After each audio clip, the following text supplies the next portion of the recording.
A Bíblia é um livro que nos traz lindas histórias. Algumas dessas histórias falam de muros que foram destruídos e de muros que foram reconstruídos.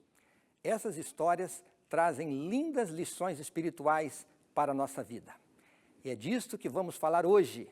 Está começando o programa Adoração, o seu programa de encontro com a Palavra de Deus.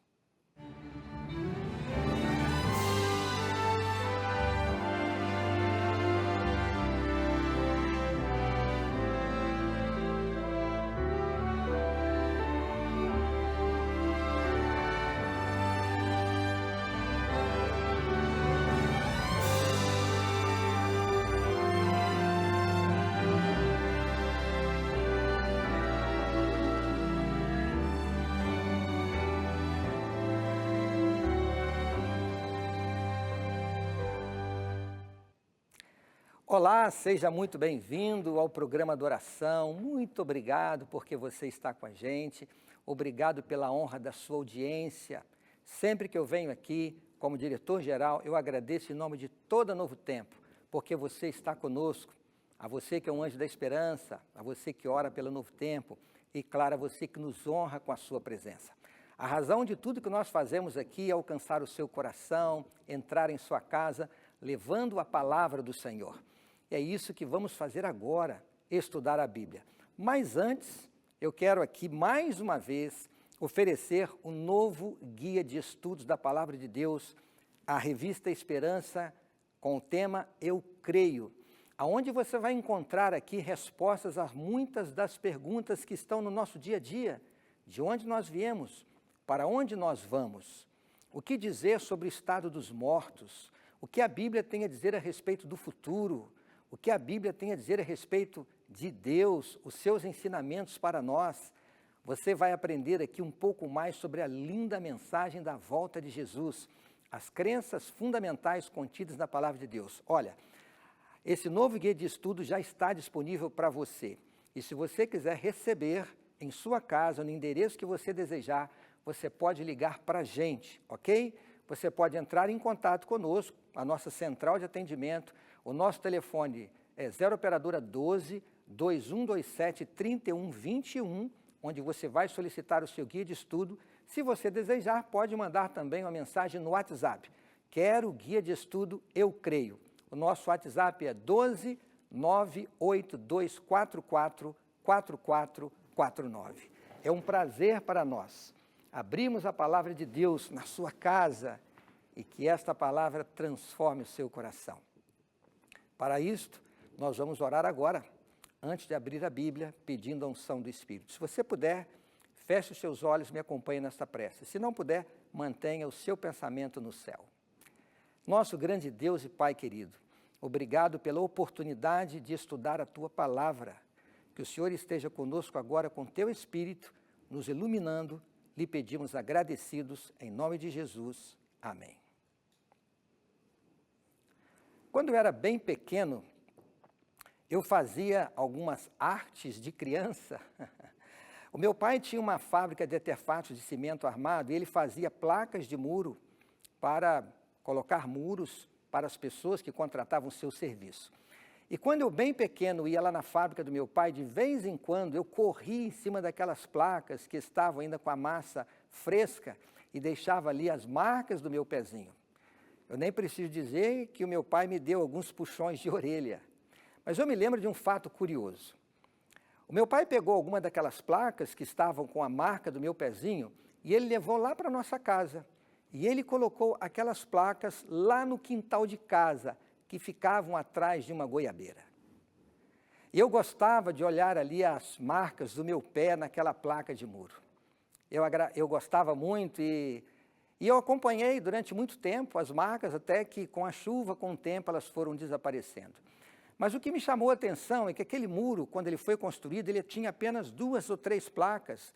Eu me lembro que a minha mãe conversava com a vizinha por cima do muro. Eu pulava o muro para ir brincar com os meus colegas e com o passar do tempo, o meu pai trocou as colunas e aumentou o número de placas, aumentou a altura daquele muro. E nós sabemos por que ele fez isso, por segurança. Na verdade, os muros que existem por aí, eles existem como consequências do pecado. A história registra muros que ficaram muito famosos. Uma das 7 maravilhas do mundo antigo são as muralhas da China. São enormes, são 2.400 metros. Elas têm em torno de 8 metros na base, 8 metros de altura, 5 metros no topo. São muito antigas, levaram dezenas e dezenas de anos para serem construídas. Segundo as descobertas arqueológicas, ela data de mais de 200 anos antes de Jesus e foram construídas para ter proteção contra os povos bárbaros que estavam em volta da China. Mas existe um outro muro que se tornou ainda mais famoso, não pelo porte da sua construção, mas por aquilo que ele representava, o famoso Muro de Berlim, que foi construído em 1961. O Muro de Berlim dividia 2 cidades, uma cidade em 2 partes, a Alemanha Ocidental e a Alemanha Oriental. Os berlinenses, indignados, chamavam aquele muro de Muro da Vergonha. Até que no final do século passado, com a abertura política Glasnost e a abertura econômica Perestroika, finalmente o Muro de Berlim ele foi destruído, unindo um único povo, unindo uma única cidade. E é considerado uma das maiores conquistas sociais do século passado. Mas, amigos, não são os muros visíveis que separam povos, que interferem na vida do homem, que trazem discórdia, que trazem separação de famílias, de filhos, de pais. Os muros que, infelizmente, têm interferido na vida das pessoas, na minha e na sua vida, são os muros invisíveis. Estes, sim, estão nos separando do nosso próximo, estão nos separando do nosso Deus, estão nos afastando daquilo que Deus estabeleceu para a nossa vida e para a nossa salvação. Eu gostaria de recordar com vocês agora uma história que fala de um muro que precisou ser destruído. Ela traz uma grande aplicação para a nossa vida. Mas é importante que antes nós nos lembremos de que desde que o pecado entrou neste mundo, Satanás esteve por trás de tudo, como nós sabemos. E qual foi a estratégia que ele usou para levar os nossos primeiros pais ao pecado? Primeiro, ele separou os dois. Depois, ele colocou um muro de separação entre Eva e Deus, se interpôs entre eles e levou Eva ao pecado e depois Adão ao pecado. E quando eles perceberam, então, que estavam nus, estavam tentando se esconder da face de Deus, Deus pergunta a Adão: Adão, Adão, onde estás? É óbvio que Deus sabia onde Adão se encontrava, mas o que ele queria é que Adão reconhecesse que ele estava se escondendo atrás de um muro de pecado. Vamos recordar aqui uma história da Bíblia que fala de um muro que precisou ser destruído. Queria que vocês abrissem comigo as suas Bíblias no livro de Josué, no capítulo 6. E eu vou recordar com vocês alguns versos. Vamos ler primeiramente do verso 1 ao verso 5 e depois o verso 20, onde na minha tradução diz assim: Ora, Jericó estava rigorosamente fechada por causa dos filhos de Israel. Ninguém saía nem entrava. Então disse Josué, ou melhor, o Senhor a Josué: Olha, entreguei na tua mão Jericó, o seu rei e os seus valentes. Vós, pois, todos os homens de guerra, rodeareis a cidade, cercando uma vez. Assim fareis por 6 dias. 7 sacerdotes levarão 7 trombetas de chifre de carneiro adiante da arca. No 7º dia, rodeareis a cidade 7 vezes, e os sacerdotes tocarão as trombetas. E será que, tocando-se longamente a trombeta de chifre de carneiro, ouvindo vós o sonido dela, todo o povo gritará com grande grita. O muro da cidade cairá abaixo, e o povo subirá nele, cada qual em frente de si. Verso 20. Gritou, pois, o povo, e os sacerdotes tocaram as trombetas. Tendo ouvido o povo o sonido da trombeta e levantado grande grito, ruíram as muralhas, e o povo subiu à cidade, cada qual em frente de si, e a tomaram. Nós conhecemos bem a história da conquista de Jericó. As orientações dadas por Deus, a ação do povo, a ação do grande líder Josué, a participação dos sacerdotes, mas é bom que nós possamos entender um pouco mais do que estava se passando por aqui. O que significava realmente a destruição de Jericó? As cidades, no tempo de Josué, cerca de 1.400 anos antes de Jesus, as cidades que estavam na terra de Canaã, que deveria ser conquistada pelo povo de Deus, aquela terra estava cheia de cidades, e as cidades com os seus muros, com as suas muralhas. E quanto mais fortes eram as muralhas, mais seguras eram as cidades. E entre essas cidades, exatamente se destacava Jericó. Poderíamos dizer aqui que foi a maior muralha construída por mãos humanas, levando em consideração aquilo que eles tinham em seus dias. E aos olhos humanos, nós podemos dizer, inclusive, que as muralhas de Jericó eram indestrutíveis, levando-se em consideração a força dos exércitos, o poderio dos exércitos no tempo de Josué. Aonde estava Jericó? Jericó estava numa planície com abundantes produções tropicais. Mas dentro da cidade de Jericó haviam muitos templos onde imperavam o vício, onde imperavam o pecado e o luxo. Ali, na cidade de Jericó, era praticado o culto à deusa Astarote, a deusa da lua, tudo de mais vil e degradante da religião dos cananeus era praticado em Jericó. Por tudo isso, nós podemos dizer que Jericó era um símbolo do pecado e da degradação humana. Ela precisava ser realmente destruída e tudo o que nela continha. Isto foi o que diz a ordem do nosso Deus. E nós sabemos toda a história. O povo de Israel fez a sua parte. Eles marcharam em volta da cidade por 7 dias. E no 7º dia, eles deram 7 voltas em volta de Jerusalém, em volta de Jericó. E depois que eles deram essas 7 voltas, diz a história que os sacerdotes tocaram as trombetas e logo após o povo gritou. E neste momento, os muros impetuosos de Jericó foram ao chão como insignificante obstáculo. O povo então invade a cidade e tudo aquilo que tinha vida foi destruído. Todos foram passados à espada e tudo foi queimado. E aquilo que não pôde ser queimado pelo fogo, como os vasos de metal, de bronze, de prata e de ouro, foram levados e dedicados ao serviço do tabernáculo. Apenas a fiel Raabe e sua família, eles foram preservados. E quando nós nos deparamos com essa história, nós ficamos pensando, por que essa história está na Bíblia? Por que Deus, essa ordem, mandou matar e aniquilar todas as pessoas? O que estava por detrás da destruição da cidade de Jericó? Eu quero dizer a vocês que eu encontrei pelo menos 4 motivos pelo qual a cidade de Jericó foi destruída. A primeira delas é que o povo de Israel estava entrando na terra de Canaã. E eles teriam que conquistar outras cidades. E uma vitória sobre a maior das cidades daria força ao povo para as vitórias que teriam à frente. O segundo motivo é que o inimigo, para ser conquistado, derrotado, ele tinha que ser conquistado por completo.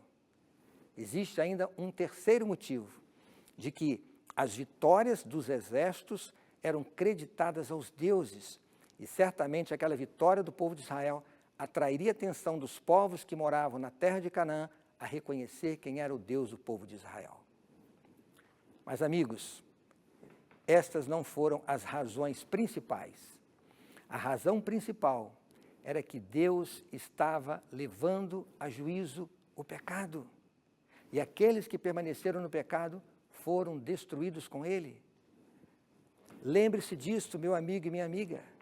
Quando Jesus vier a esta terra, Jesus não virá para destruir as criaturas de Deus. A Bíblia diz que Deus não se compraz com a morte de um ímpio. Muito pelo contrário, Deus é um Deus de amor que quer salvar a todos nós. Mas entenda que quando Jesus vier a esta terra, ele colocará fim ao pecado e tudo aquilo que lembra o pecado.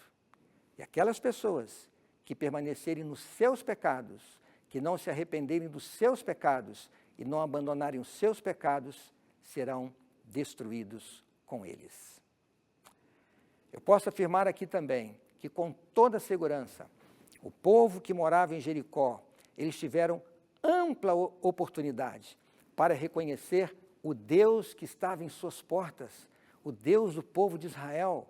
Eles já tinham ouvido falar da forma miraculosa com que o povo de Israel chegou até ali, a travessia miraculosa sobre o Rio Jordão. Portanto, eles tiveram oportunidade para se arrepender e reconhecer o verdadeiro Deus.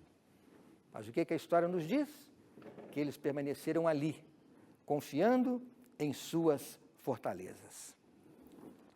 Eu vejo nessa história da queda dos muros de Jericó uma representação dos muros que precisam ser derrubados em nossa vida também.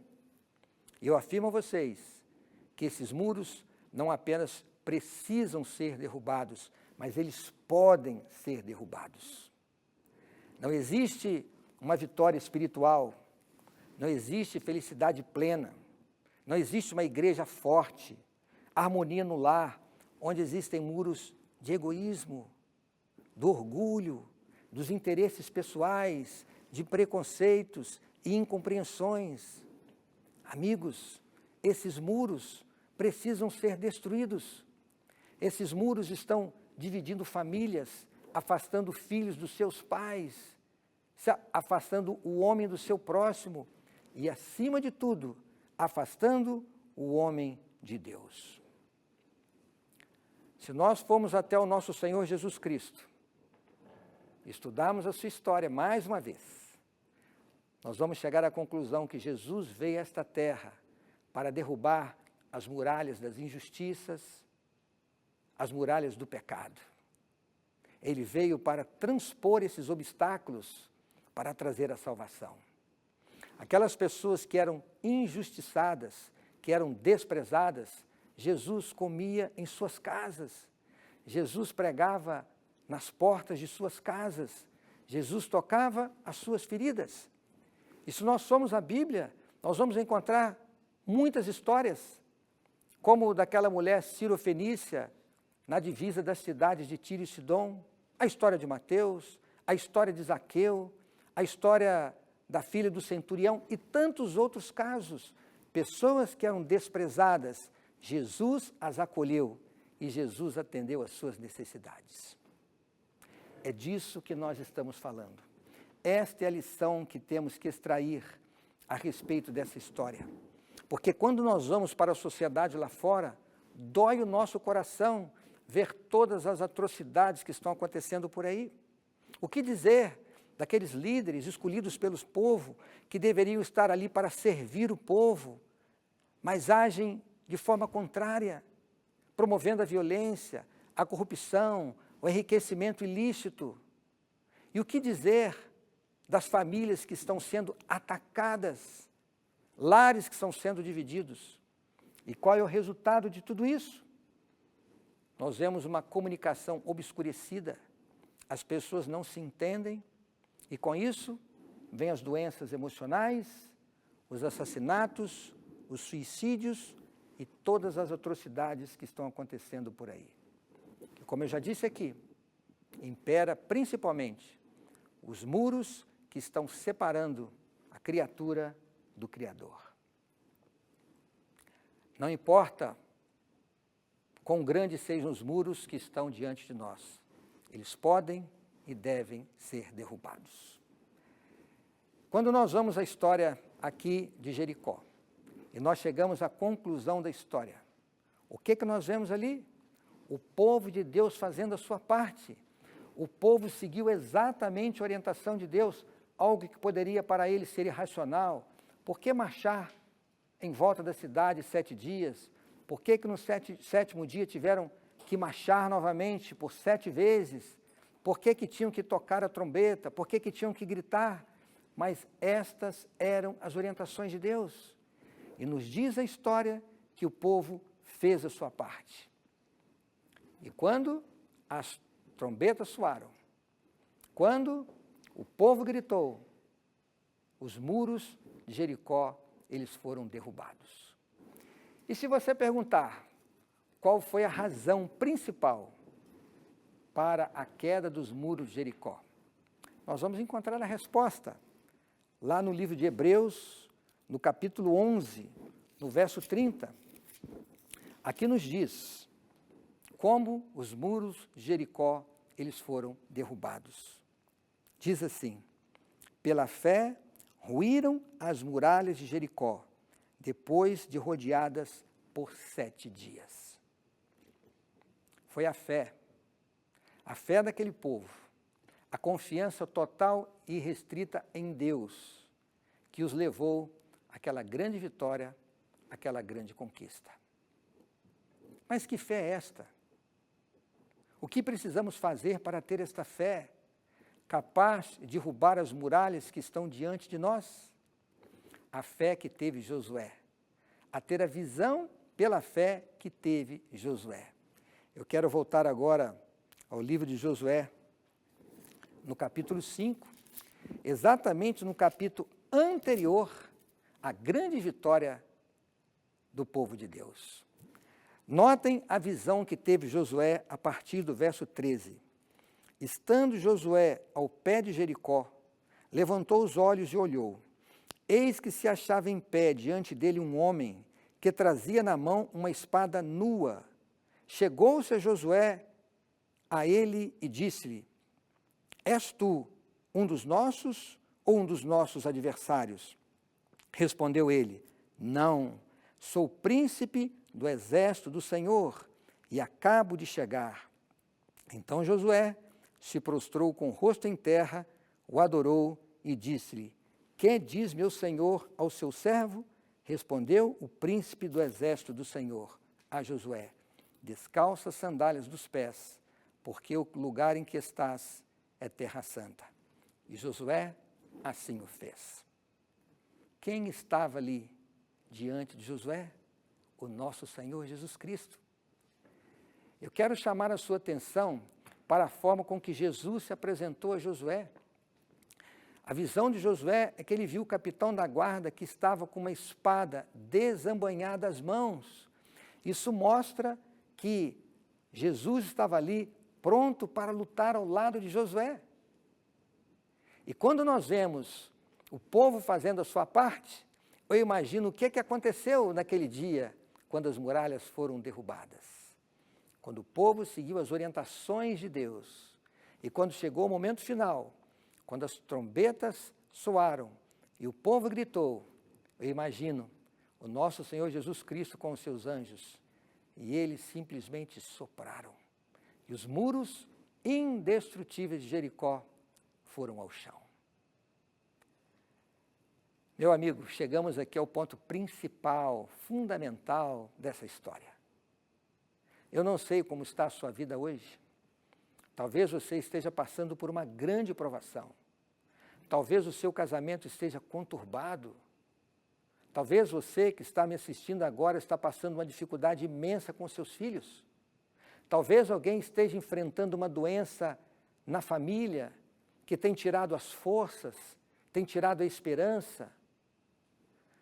Talvez aqui alguém está sofrendo injustiças, perseguições, mágoas.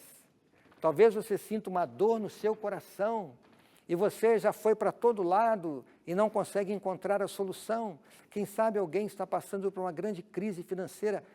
Meu amigo, meu querido amigo, minha querida amiga, meu irmão e minha irmã, entenda que ao lado de Deus não existem obstáculos que não possam ser superados. Você pode vencer as suas lutas, você pode superar a dor que está assolando a sua vida, você pode encontrar, assim, harmonia no seu casamento, você pode vencer as suas dificuldades. Deus vai te dar a força necessária para que você possa superar os maiores obstáculos que estejam diante de você. Mas o mais significativo é a nossa salvação. O que nós mais desejamos? Nos preparar para a volta de Jesus com a nossa família. E quantos estão permitindo que os muros de pecado estão separando de Deus? Eu não sei se esse é o seu caso. Se você, quem sabe, tem um vício, tem um pecado oculto que ninguém sabe. E você lá no fundo, você sabe que está errado, você quer abandonar este pecado, mas você não consegue. pois eu quero dizer que é possível vencer sim, mas é necessário que pela fé nós tenhamos a visão que teve Josué. A visão de que o príncipe da guarda celestial, Jesus Cristo, está ao nosso lado para lutar conosco, ajudar a derrubar os muros que estão ao nosso redor, para que sejamos pessoas vitoriosas. Mesmo que vivamos nessa terra enfrentando lutas, viveremos com esperança, com a cabeça erguida, nos preparando para a redenção final, que virá com a volta de Jesus. Por isso eu quero fazer um apelo a você, que busque a Jesus Cristo e faça a sua parte. E como você vai fazer isto? Existe um verso que está aqui no livro de Josué, no capítulo 3, e eu gosto muito deste verso. Na verdade, Josué estava preparando o povo para um grande milagre, que era a travessia do Rio Jordão. E antes que Josué e o povo colocassem os pés na água, para que as águas se abrissem, Josué fez uma convocação. O texto bíblico relata aqui e descreve uma frase impressionante de Josué, que muito me impacta, que eu espero que possa impactar você também. As palavras que encontramos no verso 5 do capítulo 3, e elas dizem assim: Disse então Josué ao povo: santificai-vos, porque amanhã o Senhor fará maravilhas no meio de vós. É como se Josué estivesse dizendo assim: milagres podem acontecer, e o que nós temos que fazer é santificar a nossa vida. Talvez você precise de um grande milagre para vencer a sua luta, a sua dor, o seu sofrimento, para encontrar a paz, a cura que você tanto deseja. Eu quero dizer que é possível que esse milagre seja realizado. Mas as palavras de Josué ao povo foi: santificai-vos. Meu amigo e minha amiga, o que é santificar a vida? É ter uma vida de relacionamento com Deus. É ter uma vida de comunhão. É ter uma vida de relacionamento com Jesus Cristo, através da oração, através do estudo da palavra. Assim que nós santificamos a nossa vida, olhando para Jesus Cristo, buscando através dele as orientações de como nós devemos viver. Se você precisa de uma bênção, consagre a sua vida a Deus. Por isso é que eu faço um apelo para que você reconsagre a sua vida ao Senhor. E quem sabe hoje é a oportunidade que você precisa para entregar a sua vida a Deus. Aceite o nosso convite para que você solicite os guias de estudo que oferecemos gratuitamente, mandamos para o endereço que você desejar. Fique ligado com a programação da Novo Tempo, na TV, na rádio e nos acompanhe também na internet. Se aproxime de Deus e Deus vai estar ao seu lado para as maiores lutas da sua vida. Ao terminar esta mensagem, eu desejo de coração sincero que nós estejamos firmes e preparados para o grande dia da volta do nosso Senhor Jesus Cristo. Se o seu desejo é vencer as muralhas que precisam ser derrubadas na sua vida, eu peço a você que feche os seus olhos e vamos orar ao Senhor. Nosso grande Deus e Pai querido, muito obrigado pela certeza de que Jesus também está ao nosso lado, com uma espada nua às mãos, pronto para a batalha, para nos ajudar a vencer as nossas lutas, derrubar os muros do pecado, os muros de separação, de incompreensões, de preconceitos. Ó Deus e Pai, faça um milagre na nossa vida se for necessário e nos ajude a manter uma vida de comunhão contigo. São bênçãos que pedimos e agradecemos em nome do nosso Senhor Jesus Cristo. Amém.